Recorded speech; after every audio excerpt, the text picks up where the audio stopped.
Close your eyes and picture this: a classroom where silence is broken, not by the voice of a teacher, but by the thunder of young voices swearing loyalty to a flag once dismissed by the world. For decades, Burkina Faso was painted as fragile, unstable, forgotten. Yet today, its children speak with a conviction strong enough to pierce the silence of Paris, Washington, and London. At the heart of this defiance stands a man, Captain Ibrahim Traoré. In a single decree, he turned education from a ladder to personal success into a forge of national spirit.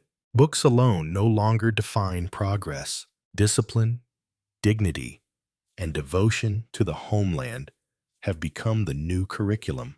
The question is larger than one leader or one nation. Is this the planting of a seed that could grow into a forest across Africa? A continent no longer shaped by foreign hands but by its own youth? Stay with us. This is not a headline.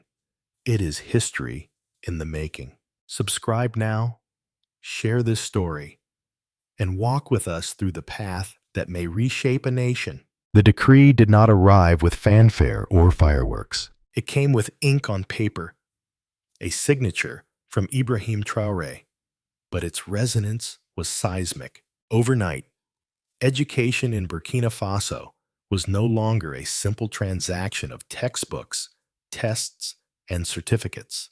It became a contract with the nation. The program was given a name that carried both weight and promise: patriotic immersion. At its essence, patriotic immersion is a rite of passage. Every student who crosses the threshold of national exams, whether a general high school certificate, a vocational training diploma, or a professional studies award, must step into this new stage. Advancement is impossible without it. No immersion, no higher education. The message is uncompromising. Citizenship comes before credentials. The decree rests on three pillars, each carrying its own symbolism. The first is physical training, not merely to strengthen muscles, but to carve discipline into the body. Structured exercise, health education, resilience. These become part of the curriculum, teaching young people that strength is not just a gift of the body, but a habit of the will. The second pillar is civic education, the study of rights and duties, of values that outlast governments. It is a lesson that citizenship is active, not passive. Young Burkinabé are taught that their first loyalty is not to a party or an employer, but to the soil beneath their feet and the flag above their heads. The third pillar is patriotism, history told not as a dry recitation of dates, but as a living story of sacrifice, heroes, and independence hard won. In these lessons, children discover that the road ahead was paved by calloused hands before them, and that they too must add their footsteps to the journey. This is not a ceremonial addition to schooling. The law gives the immersion teeth.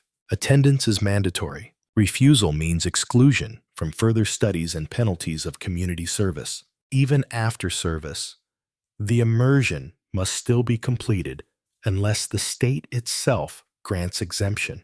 The rule is not symbolic, it is binding. For the government, this is the foundation of sovereignty, a generation that does not simply inherit education, but earns it by serving the nation first. To make this vision more than words, multiple ministries are engaged. The Ministry of Secondary Education and Vocational Training, the Ministry of Defense and Veterans, the Ministry of Security, and the Ministry of Higher Education all bear responsibility. This is not one ministry's initiative. It is a national symphony, binding education, military discipline, and civil society into a single orchestration. The decree demands joint ministerial orders to define the length of immersion, the centers where training will take place, and the precise curriculum. Yet its framework is already clear. Without the certificate of immersion, a student cannot proceed. That certificate is a passport to the future. For young people, the challenge is undeniable. Education already demands time, effort, and sacrifice. Now the road has an additional gate. Advancement comes not just from intellectual merit, but from demonstrated loyalty. And yet, in the challenge lies opportunity. The decree offers something that no exam can measure: resilience, camaraderie, unity. It binds young Burkinabe across ethnicities, regions, and political affiliations. For the first time, the country's youth will meet not as rivals chasing grades, but as compatriots undergoing the same rite. This is why observers call the decree more than reform. They call it strategy. Traoré has not simply adjusted the mechanics of education.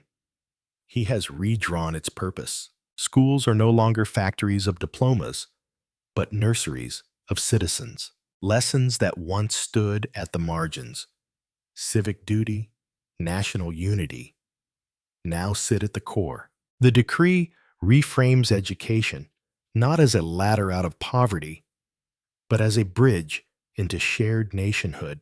And here lies the metaphor that runs deepest: a seed planted in soil. For decades, Burkina Faso's youth were told that progress lay abroad, in Parisian classrooms, in European diplomas, in the promise of visas. With this reform, the soil itself becomes the classroom, and the nation the teacher. The seed of loyalty is planted young, with the hope that it will grow into a forest of guardians who cannot be uprooted by foreign winds. The decree is bold. It is unprecedented in Africa's recent history. But is it sustainable? Can a single law rewire the destiny of a generation? Or will the weight of expectation prove heavier than the promise of reform? Reforms, no matter how ambitious, often remain trapped in the corridors of government buildings. Yet the moment that transformed this decree into a living movement did not come from a ministerial order. It came from the mouths of children. Cameras captured scenes that no speechwriter could invent. Groups of students, some in pressed uniforms, others in worn sandals and faded shirts, stood shoulder to shoulder. Their voices rose not in hesitation, but in harmony. We will never betray our country. We are loyal to our flag. We have the best president in the world. These were not rehearsed slogans at a political rally. They were declarations raw and unpolished. The voices of a generation, unafraid to claim identity in the boldest way possible. For parents who had survived coups, economic collapse, and foreign interference, the sound was like rain after drought. They spoke of hope, that their children might inherit not just survival, but dignity. Teachers, too, found their role transformed. For years, they had watched lessons in civics and unity treated as ceremonial, easily discarded. Now, for the first time, those lessons were binding. They spoke with pride. They were no longer training job seekers, but citizens, soldiers, and civil servants, charged with implementing the decree, pointed to the students' enthusiasm as validation that the program was not coercion, but conviction. The reaction spread beyond Burkina Faso's borders with surprising speed. Within days, the children's voices were replayed on local television and shared across West African social media. In Ghana, commentators admitted that no group of school children could speak so of their president. In Kenya, where streets echo with protest chants, the words of Burkinabe youth sounded like another continent entirely. In Uganda and Cameroon, where leaders have outlasted generations, the very idea that children could sincerely declare love for their head of state was almost unimaginable. The contrast was deliberate. Commentators framed questions that cut deep. Uganda, can your children say this about your president? Cameroon, can yours?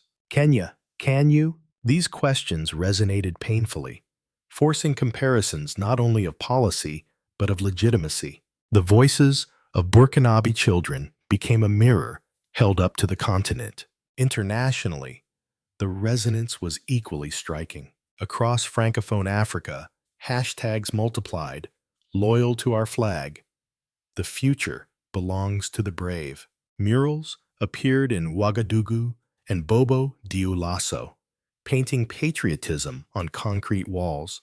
The decree had ignited something more potent than compliance. It had lit a cultural spark. But no story of such magnitude is free of contest. Critics, inside and outside the country, warned that mandatory immersion risked creating blind nationalism. Some described it as the militarization of youth. Western media headlines framed the initiative cautiously, their undertone skeptical. Yet online, their voices were quickly drowned out by Africans who saw in the children's declarations something rare. Pride not purchased by propaganda, but spoken in uncoached conviction. The emotional climax of the movement came when the voices of children were interwoven with the words of Traoré himself. In a message to the youth, he warned them against manipulation by foreign powers and called for a new patriotism, a new citizenship. Ignorance, he declared, once allowed imperialists to control Africa. That ignorance must end. Knowledge, discipline, and unity will be your shield. Set against the children's chants, his words resonated not as command, but as echo. The leader and the youth speaking in chorus. This moment marked a turning point. What began as a political decree now pulsed as cultural revolution. It was no longer confined to schools or ministries. It lived in the voices of the next generation, spreading through homes, neighborhoods, and social networks. And yet, every climax invites a reckoning. If the children's voices could shake the continent, what would the response be from the powers beyond its borders? When a decree touches the classroom, its ripples travel far beyond school walls. In Burkina Faso, the reform of patriotic immersion is already reshaping daily life. In households, in schools, and in the fragile arena of politics. For families, the decree has created something unprecedented: pride, coupled with responsibility. Parents who once feared that their children would abandon the country for Europe or the United States now speak with cautious optimism. Before their sons or daughters can step into a university lecture hall, they must first march under the flag, carry discipline into their bodies, and learn the nation's story. This requirement reassures parents that the sacrifices of their own generation will not be erased, that their children will inherit not just opportunity, but duty. Teachers, too, are undergoing a transformation. For decades, education was seen as a conveyor belt towards diplomas, often disconnected from any broader mission. Lessons in civic duty were easily skipped, and history was treated as background noise. The decree has restored dignity to the profession. Teachers are no longer simply training individuals for careers. They are preparing citizens for nationhood. Many describe this shift as liberation. Education is no longer subservient to external models or donor priorities, but rooted in the soil of Burkina Faso. For students themselves, the decree represents both a challenge and a badge of honor. Advancement is impossible without immersion, and refusal brings not just penalties of community service, but the stigma of disloyalty. Yet those who complete the program speak of pride, a sense of joining a brotherhood and sisterhood that stretches across ethnic and regional lines. The immersion certificate is not just paper. It becomes a rite of passage, a mark that one has stood for the nation before standing for oneself. Politically, the consequences are no less profound. For years, Burkina Faso, like many African nations, has been torn by partisan politics, by loyalty to leaders or ethnic groups, rather than to the nation itself. The decree strikes at the heart of this fragmentation. By placing loyalty to the flag above party or region, it seeks to reorder the hierarchy of belonging. Governments may rise and fall, parties may split, but the nation endures. Patriotic immersion attempts to inscribe that truth into the identity of every child. This shift has direct implications for the country's fragile political culture. A generation raised to value unity over division will be harder to manipulate with empty promises. Voters who have been taught that betrayal of the country is unthinkable may resist selling their ballots to the highest bidder. Citizens trained in discipline and civic duty may demand greater accountability from leaders. In this sense, the decree is not just educational reform, it is political inoculation against corruption and fragmentation. Yet the risks are real. Analysts caution that what begins as patriotism can easily harden into dogma. If future governments exploit the immersion for propaganda, the boundary between loyalty and obedience could blur. Dissent may be painted as betrayal, criticism as disloyalty. The line is thin, and history shows how easily civic education can become indoctrination. For now, the decree carries the promise of dignity and unity, but its future depends on how faithfully it is guarded against abuse. Still, the immediate effect is striking. In the streets of Ouagadougou, murals bloom with slogans of pride. On social media, the voices of children are replayed as evidence that something new is happening. And in political circles, the decree has strengthened Traoré's legitimacy. Critics abroad may accuse him of authoritarianism, but at home, his leadership is increasingly defined not by speeches, but by a living legacy. Children themselves carrying the flame of the nation. This is what many already describe as the beginning of the Ibrahim Traoré legacy. But a question lingers like a shadow. A nation does not exist in isolation. If patriotic immersion is reshaping citizens at home, how will it be received abroad? No decree, however domestic in intent, can remain untouched by the gaze of the world. Patriotic immersion in Burkina Faso has already attracted the attention and unease of distant capitals. In Washington, reactions are divided. Some analysts, reflecting on the early history of the United States, note that compulsory civic education was once a cornerstone of the American Republic. They acknowledge the strength of a system that trains youth in discipline, civic duty, and loyalty to the nation. Yet beneath the surface lies concern. A generation raised to question foreign narratives and to prioritize sovereignty may prove resistant to America's soft power in West Africa. Reports in think tanks whisper the same warning. If Burkinabe youth come to see the United States not as a model, but as a manipulator, Washington's influence will wither. Comparisons are already being drawn to patriotic education campaigns in Asia, raising fears that Ouagadougou may be charting a path closer to Eastern models of nation-building. In Europe, and especially in Paris, the response is sharper. French commentators frame the decree as the latest chapter in Traoré's effort to dismantle French influence in its former colony. For generations, Paris relied on cultural ties, on elites trained in French schools, to maintain sway in West Africa. Patriotic immersion strikes directly at that legacy. If young Burkinabe are taught from adolescence to distrust external interference, the familiar channels of French influence may collapse. For France, the decree is not an educational reform. It is a barricade against its presence. Elsewhere in Africa, the reaction has been more introspective. In Ghana, journalists admit that their schools have failed to instill patriotism, leaving loyalty fractured between parties and ethnic lines. In Kenya, where protests dominate headlines, commentators wonder aloud whether such a program could unify their divided youth. In Uganda and Cameroon, the question cuts even deeper.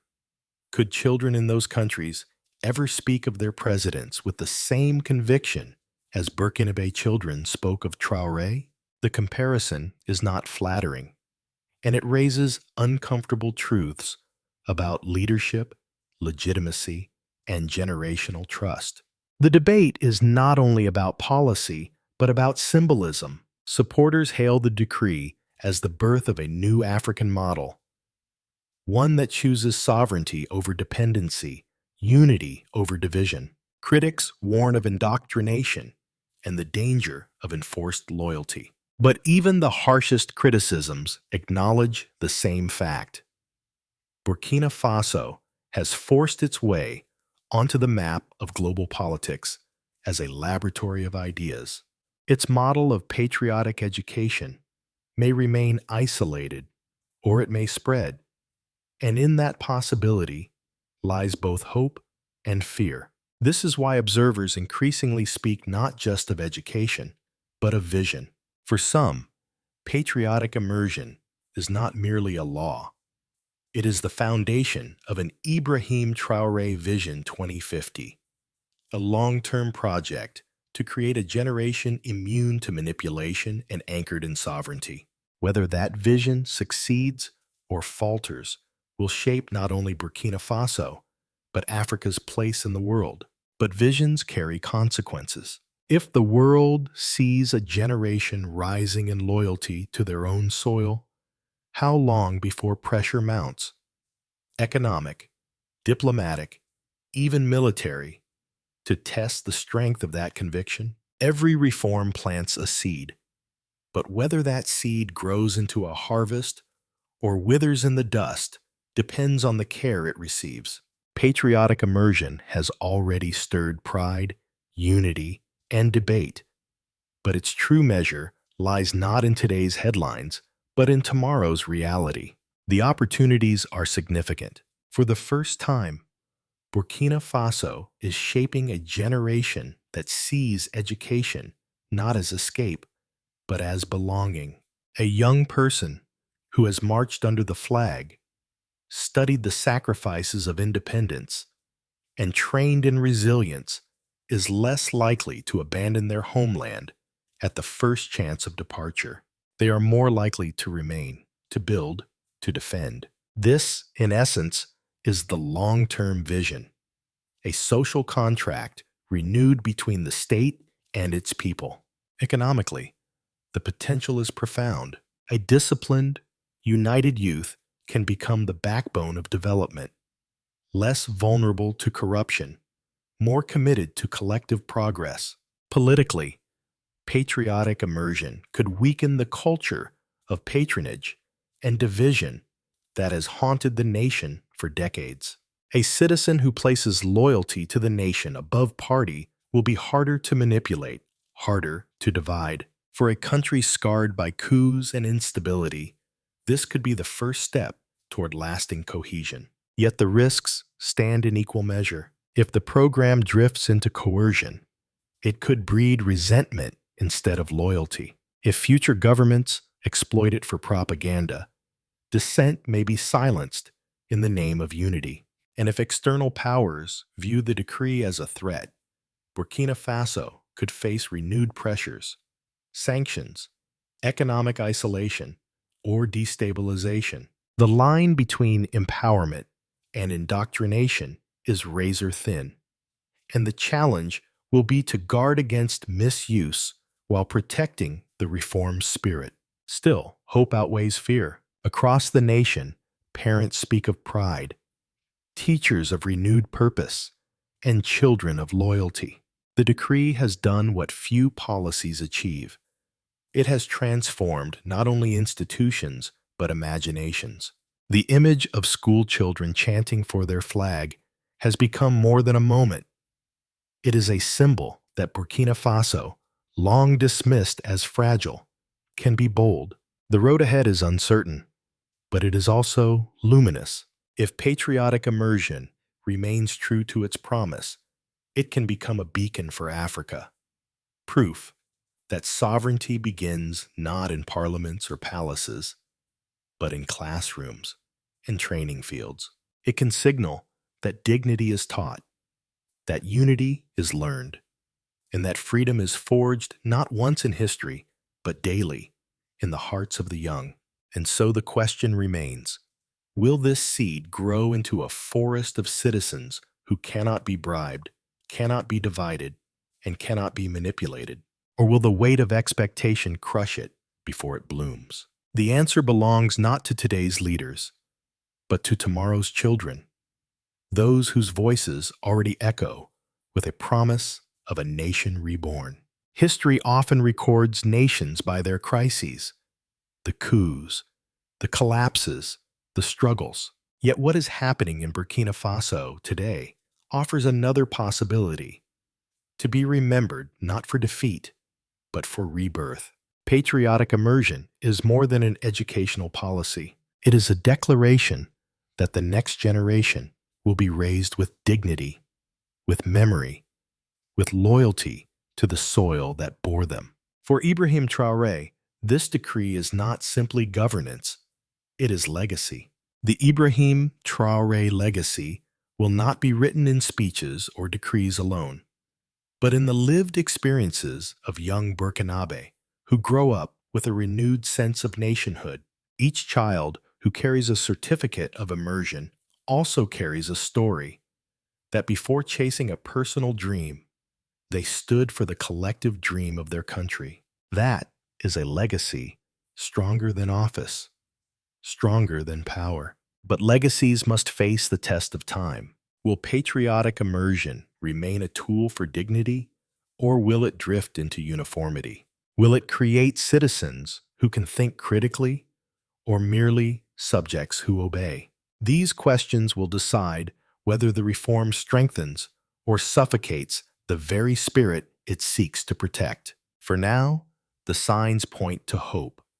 Parents inspired, teachers dignified, children emboldened. The path forward is fragile, but it is also luminous. This is where the broader horizon emerges, an Ibrahim Traoré Vision 2050, a vision where Africa's youth are no longer taught to look outward for validation, but inward for strength. A vision where sovereignty is not rhetoric, but reality lived daily, in classrooms, in communities, in the choices of citizens who know that their first loyalty is to their homeland. So we are left with a question that only the future can answer. Can one reform, born in Ouagadougou, redefine what it means to educate a nation? If this story moves you, do not let it fade into silence. Subscribe, comment, and share, because history is not written only in palaces or parliaments, but in the voices we choose to amplify. And today, those voices belong to the youth of Burkina Faso.